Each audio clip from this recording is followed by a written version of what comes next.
Hello বন্ধুরা, কেমন আছো তোমরা সবাই? আশা করছি ভালো আছো। আমিও খুব ভালো আছি। আজ আমি তোমাদের সাথে শেয়ার করব চিকেনের একটা রেসিপি।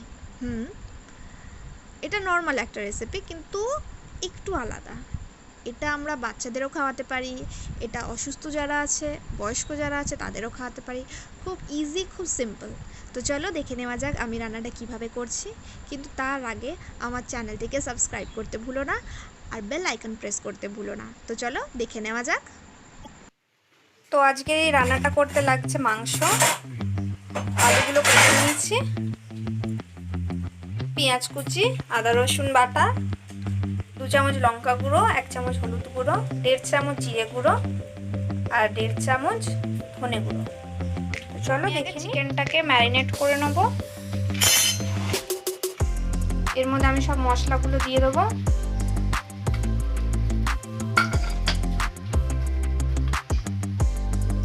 আদা রসুন বেটে রেখেছিলাম সেই বাটাটা এর মধ্যে দিয়ে দেবো।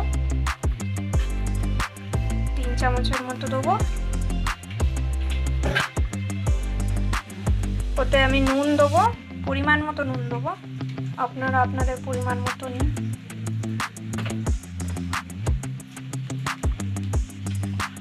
আমি দিলাম মাস্টার্ড পাউডার, মানে গোলমরিচ গুঁড়ো। এবার এতে আমি তেল দিয়ে দেবো, দিয়ে এটাকে ভালো করে মাখাবো। মাংসটাকে আমি ম্যারিনেট করে নেবো, নিয়ে 1 ঘন্টার মতো ঢাকা দিয়ে রেখে দেবো। এদিকে কড়াইতে তেল গরম করতে বসিয়ে দিয়েছি, আলুগুলো ভেজে নেব।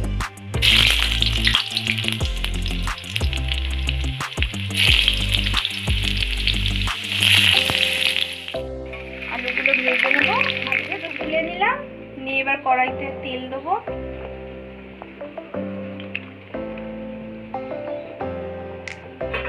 দিয়ে এতে 2টো তেজপাতা দেবো।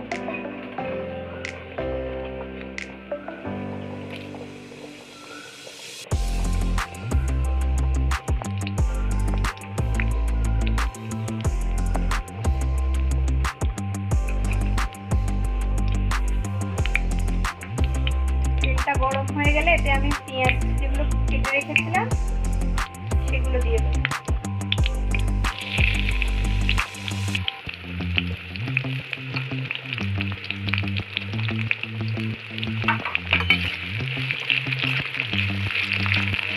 লাল লাল করে ভাজা হয়ে গেছে, এবার এতে আমি চিকেনগুলো দিয়ে দেবো।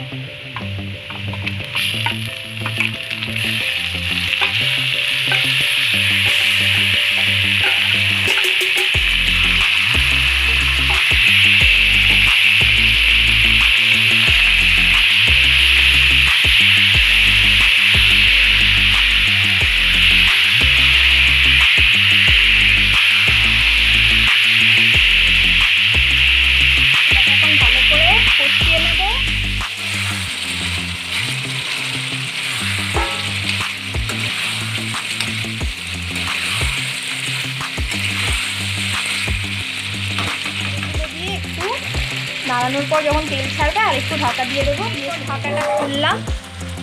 এটাকে কষতে কষতে এটাকে এবার ঢাকা দিয়ে রাখবো। এটা ভালো করে কষা হয়ে গেছে, দেখো তেল ছাড়ছে।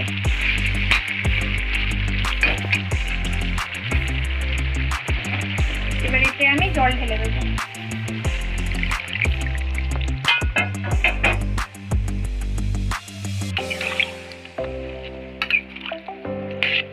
একটু ঝোলই হবে, একদম মাখা মাখা না।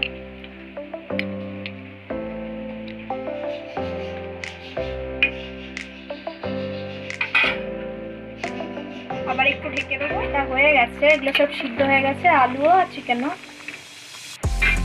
একটু গ্রেভি রাখবো, একদম মাখা মাখা।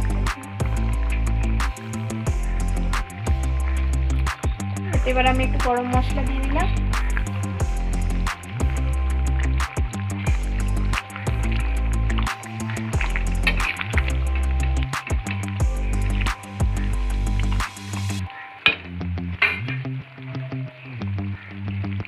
এবার এটা 5 মিনিট পর এটাকে আমি কড়া থেকে নামিয়ে নেবো। বন্ধুরা, আমার চিকেনের রেসিপি রেডি। তোমরা রেসিপিটা দেখে নিয়েছো, এবার বাড়িতে ট্রাই করো, আমাকে কমেন্ট বক্সে জানিও কীরকম হয়েছে। ভালো লাগলে শেয়ার করো, লাইক করো, আর আমার চ্যানেলটিকে সাবস্ক্রাইব করে বেল আইকন প্রেস করতে একদম ভুলো না। টাটা।